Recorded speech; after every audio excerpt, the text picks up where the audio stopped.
Welcome to Plunchikohon with AJ San, ang podcast chikahang may halong kaalaman. Hi guys! So medyo nawala tayo ng mga ilang araw, ilang linggo. Linggo ba? Weeks ba? Or we're not able to post or to upload last week no kasi medyo na-busy. And ayun nga, ang dami kasing kaganapan sa ating buhay, changes in life. So, ayun, na-apply naman yung mga pag-uusapan natin before. Like, for instance, when it comes to the changing of colors of leaves during autumn season, ay, ayun nga, para bang nagaganap na rin sa akin. Tapos feeling ko na apektuhan na rin ako ng pinag-usapan natin before, which is ningas ko. Okay lang sa una, tapos ngayon, wala na, ayun na, sabi ko sa inyo eh. Pero ayun, nagbabala naman ako before. Pero na, kidding aside, nilalabanan naman natin yun na at least I was still able to remind myself na hindi dapat ganon, hindi dapat sa una lang. Anyways, for this episode, we are going to talk about this fascinating flower na isa sa mga favorite kong flower, although hindi pa ako nakakita nito personally. And mamaya ay meron akong announcement. So sa bago matapos yung video, meron tayong konting chika na i-chika, i-spill sa inyo. Okay? So, ang pag-uusapan natin ngayon, again, as I have said, is about Rafflesia plant. So before we proceed to the discussion of our topic for today, let's have this question first. Rafflesia is also known as blank. A. Mouse flower. B. Corpse flower. Or C. Mighty flower. So again, the answer for that question will be revealed right before we end this video. So bago natin tapusin ng video, ay bibigay natin yung answer mamaya. Alright, so let's talk about Rafflesia. Ito na nga, kung ikukumpara ka sa bulaklak, gusto mo bang makumpara sa isang Rafflesia? Sabihin sa'yo nun, uy, para kang Rafflesia.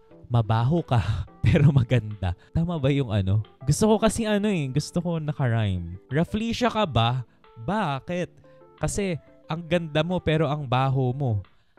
Ang pangit, di ba? Mas maganda siya kung Rafflesia ka ba? Bakit? Kasi mabaho ka, ngunit maganda. Pangit pa rin naman. Like, di ba? Simple things ginagawang complicated. Pero ayun, when we say Rafflesia, maganda nga yung flower na yon. I'm not sure if nakakita ka na ng Rafflesia flower before. Kahit sa videos lang. For instance, if you're watching documentaries like from the BBC, yung Green Planet, yung mga ninanarrate ni Sir David Attenborough. Or if you're watching Pokemon, if you're familiar with Vileplume, yung evolved form ni Gloom, na yung bulaklak niya sa likod ay sa ulo niya. Parang ganun yung itsura ng Rafflesia. And if you can remember, di ba, Vileplume and Gloom ay mabaho. So, they're stinky. Kaya ganun. Kaya, if i-compare ka sa Rafflesia, maganda ka kaso mabaho ka. Ganun. And Venusaur, I'm not sure if ganun din. Pero kasi yung flower ni Venusaur sa likod niya, it kind of resembles din yung petals ng Rafflesia plant. So, nakukompare ko din doon. Diba? So, ayun. When we say Rafflesia, to know something more about it, it's a fascinating and unusual plant na nagpo-produce ng largest flower, single flower sa buong mundo. Remember that, okay? Pag tinanong what's the largest flower in the world, that is the Rafflesia. Kaso, itong plant na ito, remember that it doesn't have other organs like the stem, the leaves, and the roots, and even fruits. So, paano nagpo-produce ng flower? Di ba? Even hindi ko alam yung right processes kung paano nga ba yung, and what's the biology behind this odd plant, this odd flower. Okay? So, ngayon, ang alam ko lang dyan, when it comes to Rafflesia, it is found in Southeast Asia, specifically or particularly in nations like the Malaysia, sa Indonesia. I'm not sure if Indonesia ata, their national flower is Rafflesia. So, you can also see daw yung Rafflesia sa Thailand. And of course, dito sa ating bansa in the Philippines, wherein may mga different species of Rafflesia like the Rafflesia banawense? I'm not sure. Rafflesia arnoldii, Rafflesia manila, hindi ko alam yung ano na. Basta there are different species of Rafflesia here in the Philippines na pwede nyong i-search sa internet. You can also check yung mga groups ng conservation sciences, botanical sciences dito sa Pilipinas. And please follow Miss Celine Murillo na nag-showcase ng saribuhay dito sa ating bansa or the Philippine Biodiversity, both flora and fauna. So you can check her sa Instagram or sa TikTok and even in Facebook and YouTube para mas matutunan natin yung mga different flora and fauna dito sa ating bansa. So, going back, itong Rafflesia na ito, yung blooms niya o yung bulaklak niya ay napakalaki. It is massive na kung saan yung iba, it can reach up to 1 meter. So, 1 metro yung kanyang laki, yung diameter niya. And it can weigh up to 11 kilograms. Ngayon, itong flower na ito ay nag-emit ng mabahong amoy. It emits a strong odor na para bang nabubulok na karne, nabubulok na bangkay, a rotting flesh na nag-a-attract ngayon ng mga flies and other pollinators para magpatuloy yung reproduction nitong halaman na ito para magpatuloy yung kanyang generation. So, papaano ba nabubuhay itong plant na ito if wala naman siyang organs like for instance the roots and the stem? So, ang question ay if wala siyang ganong mga organs, papaano siya kukuha ng nutrients sa lupa? 'Di ba? Paano siya kukuha ng water sa lupa? Kailangan yun. Wala siyang dahon. Paano siya mag-photosynthesize? Paano siya mag-create ng sarili niyang food? The answer there is parasitism.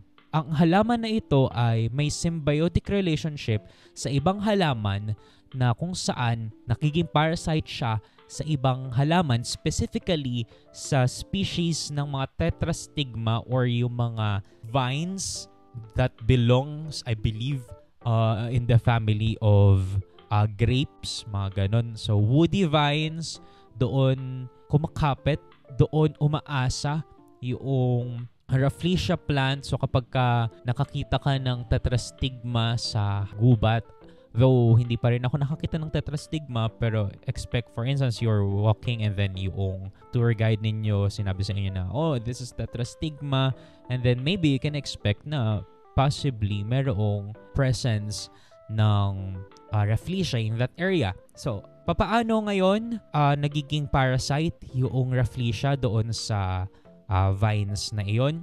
It has hostorium. Itong hostorium na ito, or hostoria in plural, they are root-like structure or stem. Hindi sure kung root ba talaga ito or stem ito. Basta merong hostoria itong Rafflesia kung saan ito yung kumakapit doon sa may vine, doon sa may baging ng host plant niya, which is nga yung tetrastigma. Doon kukuha ng nutrient ngayon. Kaya nga nagiging parasite siya. In symbiotic relationship sa biology, when we say parasitism, yung isang organism ay naapektuhan negatively nung isang organism kasi kumukuha siya ng nutrient doon, like nagiging parasite. One good example ng parasitism para mas madali nating maintindihan ay yung garapata tsaka yung aso. Yung aso naapektuhan negatively nung garapata. Yung garapata, nasisipsip niya yung dugo ng aso, yun yung source niya ng kanyang buhay, ganon. So, negative, positive.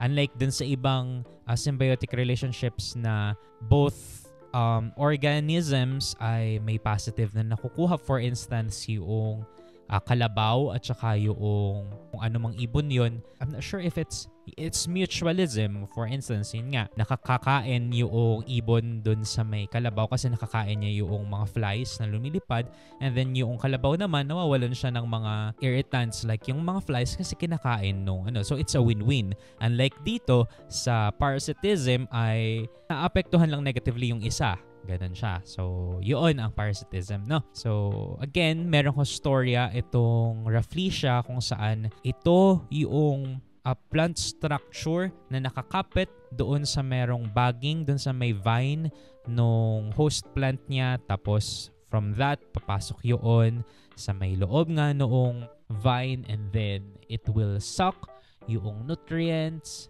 na meron doon para ngayon mabuhay itong Rafflesia. So ayan, nakapagbigay na tayo ng brief overview ng Rafflesia by mentioning some of its characteristics. And this time naman ay let's try to connect it figuratively sa mga tao, sa atin, both in a positive and negative manner. So unahin natin yung mga positive attributes na pwede nating makonect sa ating ugali, no, sa Rafflesia. First is adaptation. Alam natin, or we have mentioned kanina, na ang Rafflesia ay wala siyang organs para mabuhay alone in its environment. Kaya nga umaasa siya dun sa may kanyang host plant. Dapat tayong mga tao ay ganun din. I'm not saying na umasa tayo sa iba, but we have to be adaptable sa mga areas in life, specifically sa mga problems na kakaharapin natin sa buhay.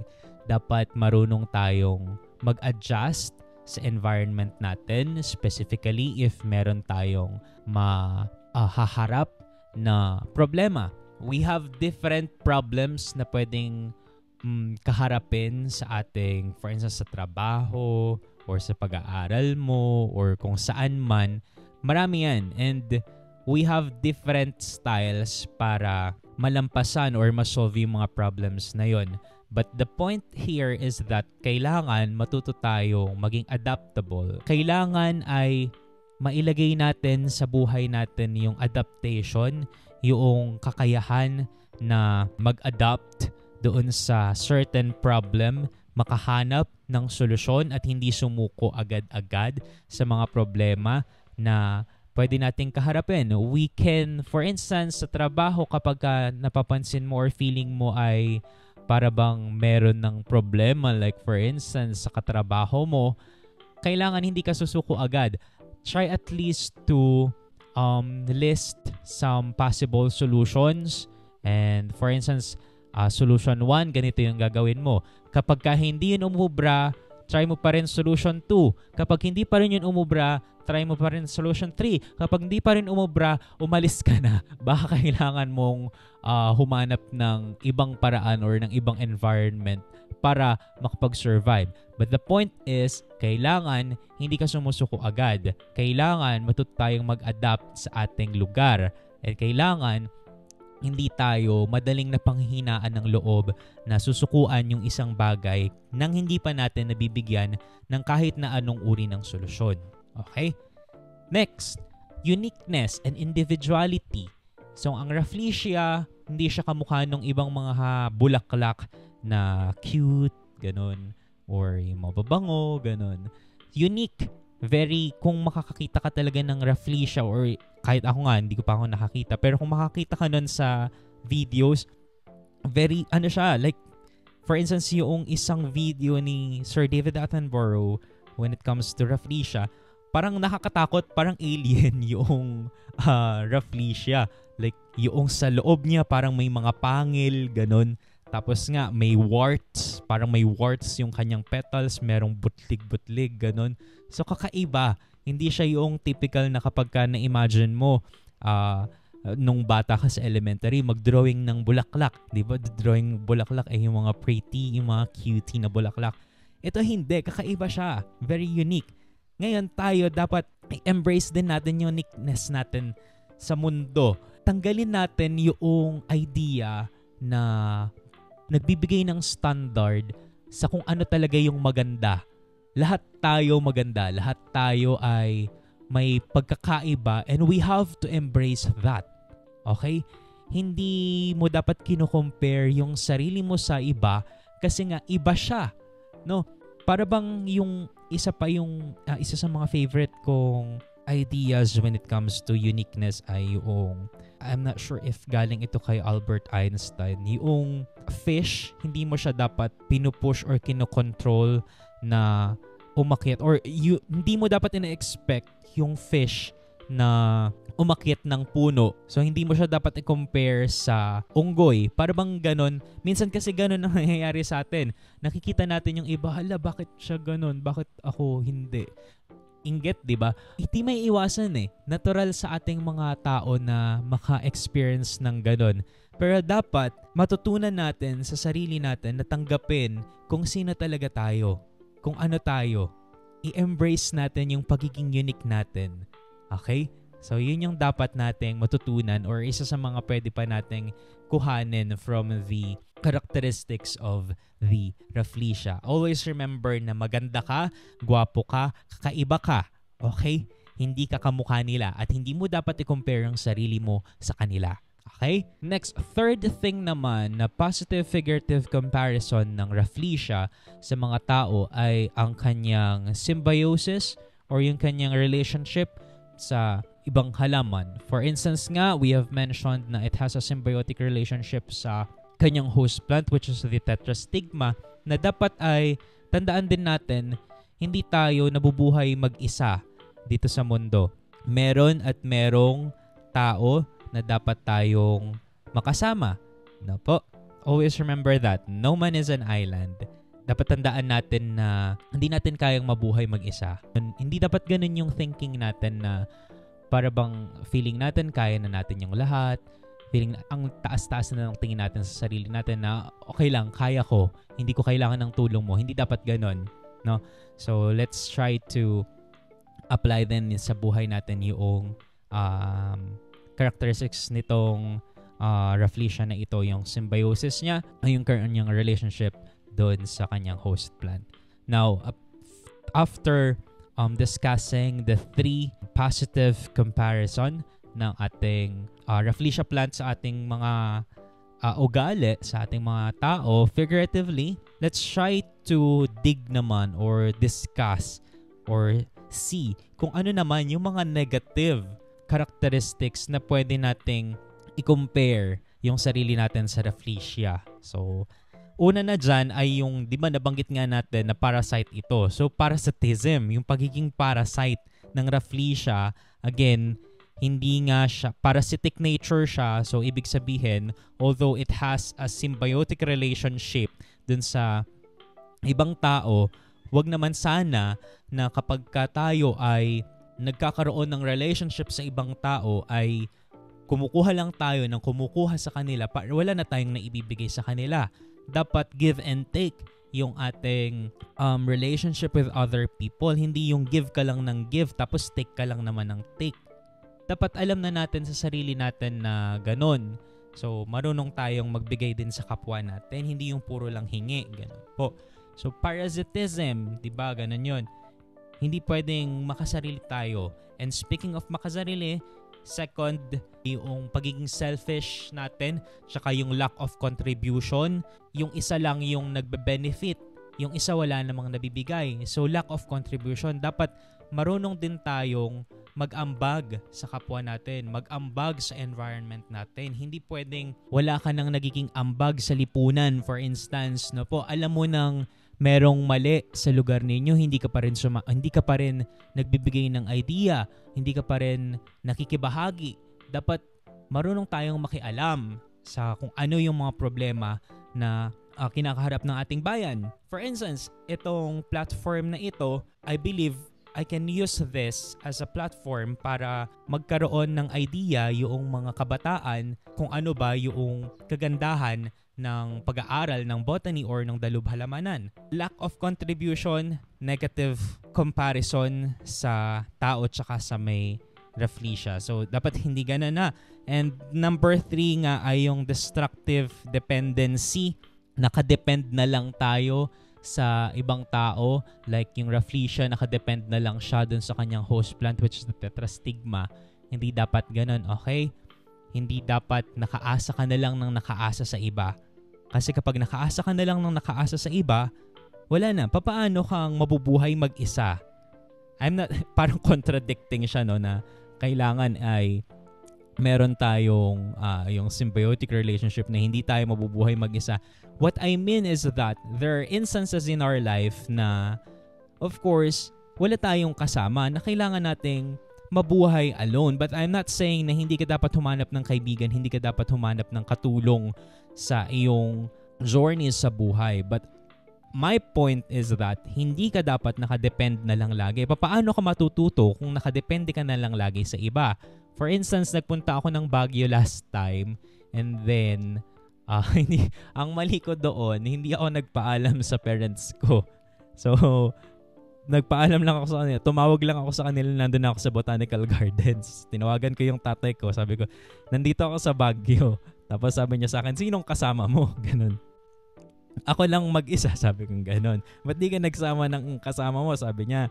And then sabi ko, paano akong matututo kung lagi akong naghahanap ng kasama, parang ganun. Paano akong matututong mag-isa kung lagi na lang ako didepende sa iba, di ba? So at least, I can say na kaya kong mag-travel alone. Kaya kong pumunta sa ibang lugar ng walang kasama, ganun. Para bang dagdag din yun sa experience ko na okay, kaya ko pala kahit mag-isa, ganun. But again, remember na hindi ko sinasabi na dapat mag-isa ka lang palagi, na hindi ka dapat humanap or humingi ng tulong sa iba. The point is that hindi ka dapat laging dedepende sa iba kasi hindi ka mag-grow as a person kung lagi ka na lang nakadepende sa iba. Okay?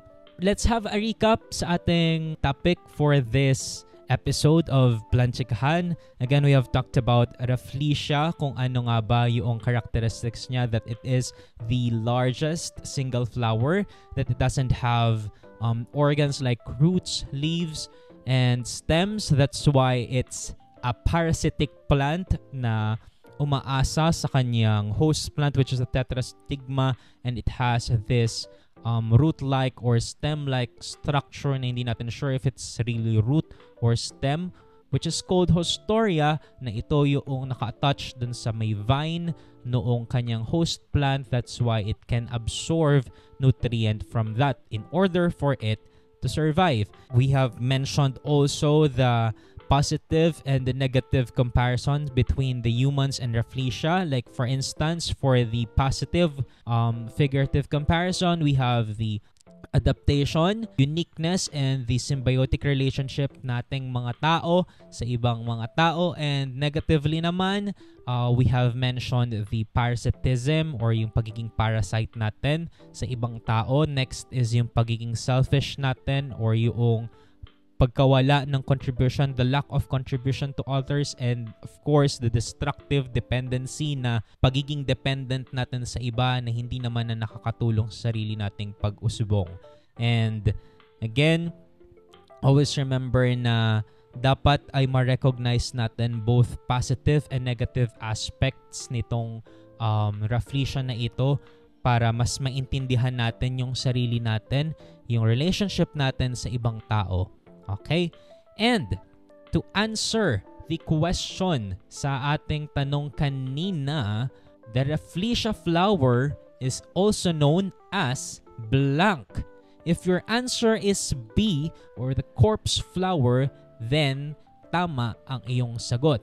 So corpse flower siya, as we have mentioned kanina, mabaho ang Rafflesia na ang amoy nito ay para bang nabubulok na karne. So corpse, parang bangkay, ganun ang kanyang amoy. So mabaho daw ang Rafflesia. Hindi ko pa kasi naamoy. Hindi pa ako nakaamoy ng Rafflesia. Basta according to mga documentaries, mga reports, Rafflesia is mabaho.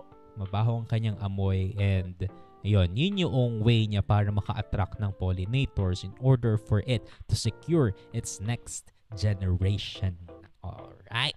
And okay, so kanina, nabanggit natin na meron tayong announcement sa last part ng ating podcast ng ating Planchikahan. So, ito na nga ang ating announcement.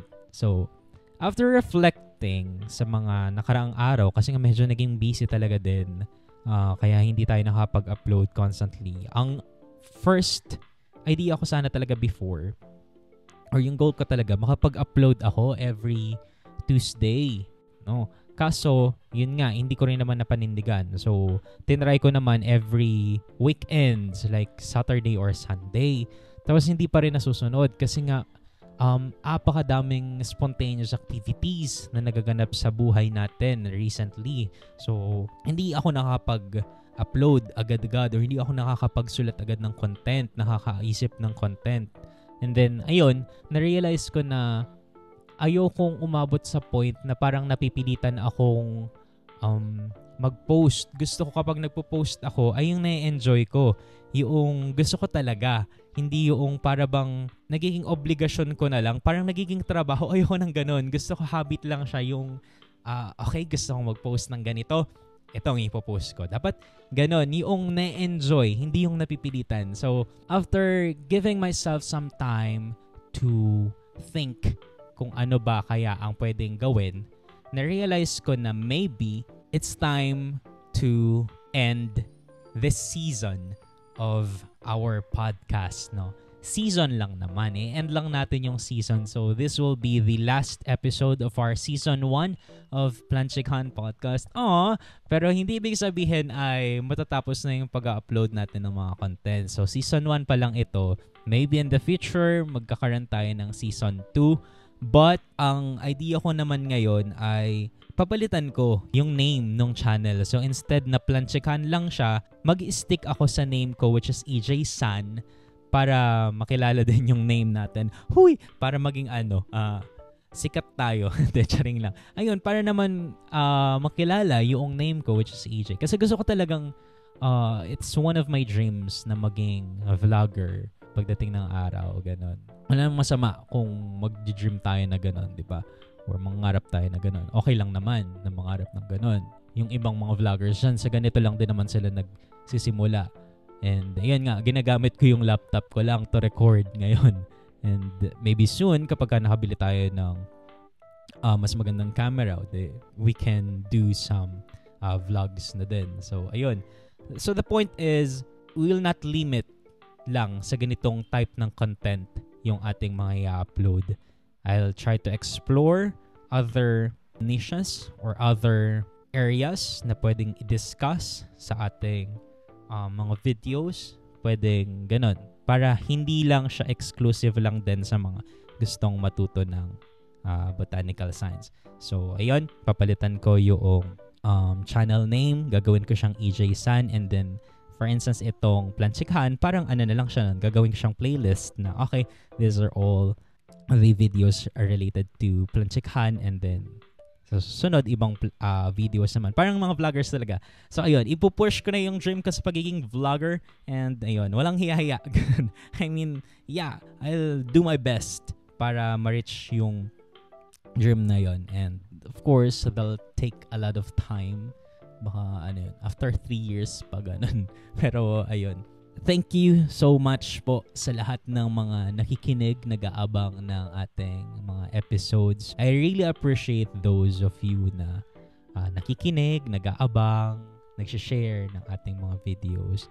And sana ay abangan nyo pa din yung mga susunod na content na ipopost, i-upload natin. Kung hindi man dito sa Spotify, ay sa YouTube. And yeah, so mag-iingat po ang lahat, and I'll see you when I see you sa labas or kung saan man. Again, thank you so much sa lahat ng mga sumuporta sa Season 1 ng ating Planchikahan with EJ San, ang podcast chikahang may halong kaalaman. Paalam!